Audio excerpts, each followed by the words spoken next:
Hello, YouTubers. I'm Angela Logan, and this is Everyday Shenanigans. It is Friday, November 29th, 2019.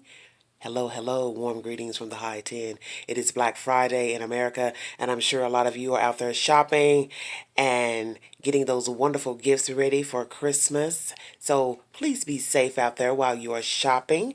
And I just want to let you all know that the Queen had a wonderful Thanksgiving, and I pray that you all had a wonderful and safe Thanksgiving holiday as well. I want to bring you some updates to some stories that I've discussed here on the channel. One story is pertaining to Mr. R. Kelly, Sylvester Kelly, Robert Sylvester Kelly. One of his girlfriends that he dated did an interview with TMZ a few days ago, and basically this more shenanigans.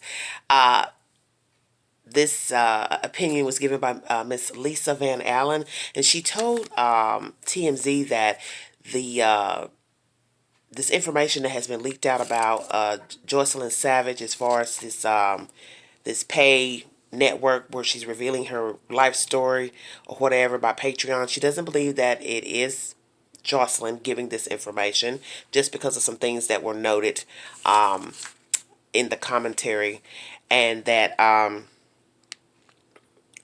basically she doesn't think that it's her speaking.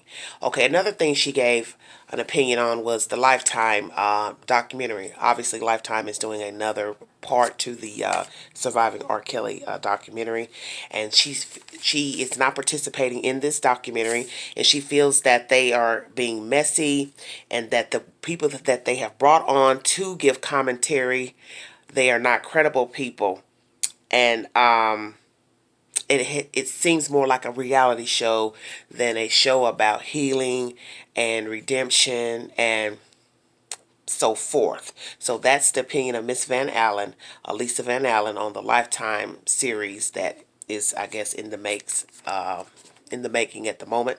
And another subject that I've discussed on here is about Miss Aniah Blanchard. Most of you now know her remains were discovered, and that they have been confirmed that they are her remains. And I just wanted to let you all know that they are still, authorities are still searching that designated area where the remains were found. And so far, there is no timeline of how long.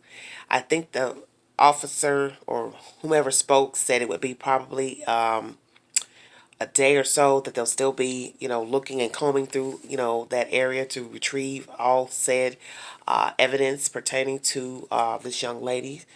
And I wish them well with that, because we want them to do a thorough job so we can get these people who are involved in this crime, get the justice that she deserves, and get all those who are involved arrested and sent away for the said crime. But the next subject I want to talk about is something that has happened today in London, because naturally the UK is several hours ahead of time, and there's a story that broke a few hours ago, and I want to talk to you all about this, give you a little information. This story is from the Wall Street Journal. So if you need verification for the story, please log on to the Wall Street Journal's app and get the said information. Knife attacker kills two in central London before police shoot him dead. Police say attacker was believed to be wearing a hoax explosive device. Okay. This is in London. A terrorist killed two people in a stabbing before being shot dead by police in central London, UK officials said, in an attack that forced authorities to lock down an area on the edge of the capital's financial district. A witness described a man with a knife appearing to come out of Fishmongers Hall, a historic building on the north side of London Bridge. He was being pushed away from the building by three or four other men, one of whom was brandishing a fire extinguisher.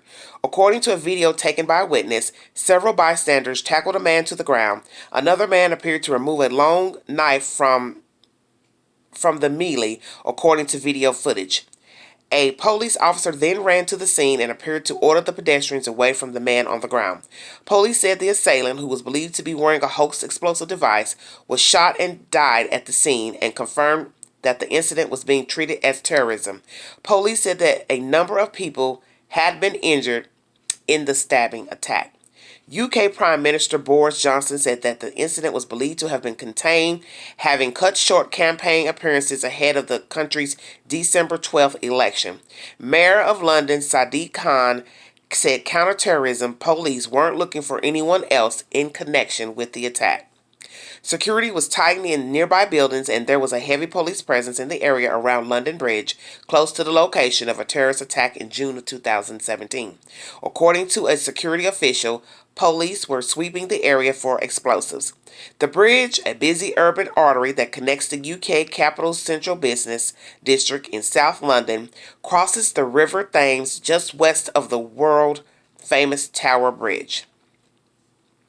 Authorities closed London Bridge Station for several hours, causing disruption to transport in the capital. The station is one of the city's busiest, connecting London to commuter towns in southern England and Gatwick Airport. Witnesses describe a scene of panic as pedestrians streamed off the bridge, many of whom evacuated from double-decker buses.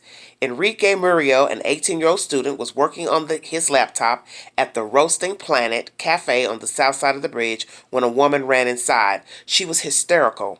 There was a rush of people and I heard tons of screaming.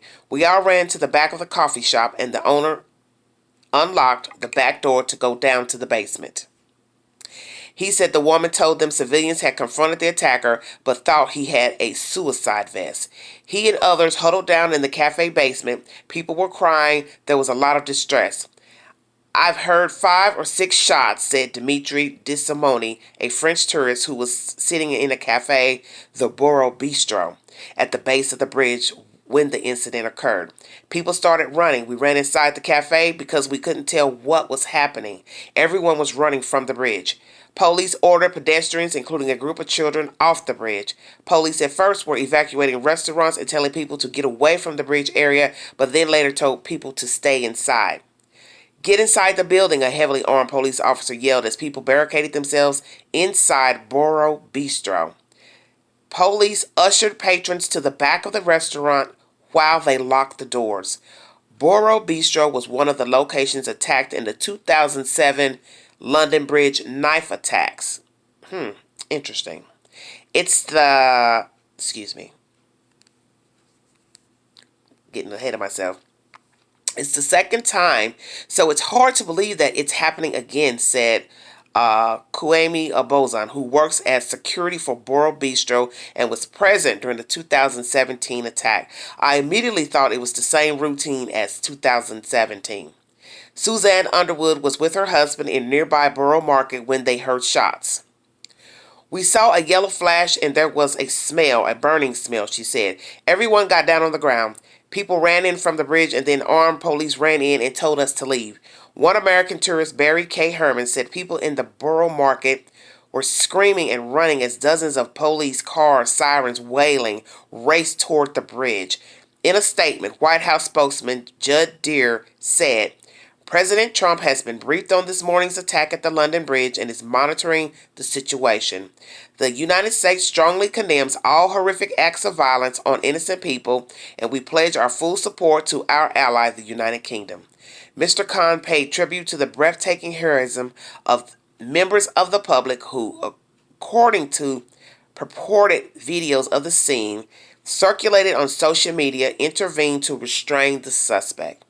They are the best of us, he said, adding they couldn't have known the explosive device the suspect was wearing was a hoax.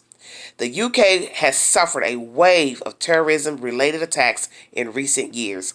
London Bridge and the surrounding area were the scene in June 2017 of a bloody rampage by three knife-wielding men who plowed a van into pedestrians and stabbed people in nearby bars and restaurants. All 3 were shot dead by the police. 8 people were killed and dozens hospitalized in an assault that interrupted campaigning for a national election. Also in June of 2017, a van struck pedestrians outside a London mosque. Earlier that year, another car attack occurred on London's Westminster Bridge, leaving 5 dead. And in May of 2017, a suicide bomber killed 22 concert-goers in Manchester. British security services in November lowered their assessment of the risk of a major terrorist attack to substantial, the third rung of on a 5-point scale. Scott Patterson and Alex Frangos contributed to this article. So as I stated, if you need verification for the information that I just read you, you can log on to the Wall Street Journal. As you see, London has had a lot of catastrophes as far as people being considered terrorists and attacking random pedestrians and random civilians in the city. And I think it's very sad and tragic that a day after Thanksgiving, or any day, that they would have another attack, and then this man had a hoax bomb strapped to him, or device rather, and it just shows you how sick people are on a day that people were giving thanks and celebrating, at least in this country. Here you have the next day abroad, some nutcase running amok and terrifying the people and stabbing people. But luckily, he was detained and he was shot dead. Well, as you see, there's no peace in the valley. Very sad news, but I'm glad that the suspect is not on the run and that they're having to search for a suspect, plural. That issue has been resolved as of today. So, here in the States, I'm wishing everyone a great Friday. Happy shopping. Be safe. Have a wonderful weekend. And those are my updates. I probably will be bringing you more videos today because I have other set subjects I would like to discuss. Some new things on the table. And you all be safe out there. I'll talk to you guys later. Thanks for sharing, subscribing. Bye-bye, guys.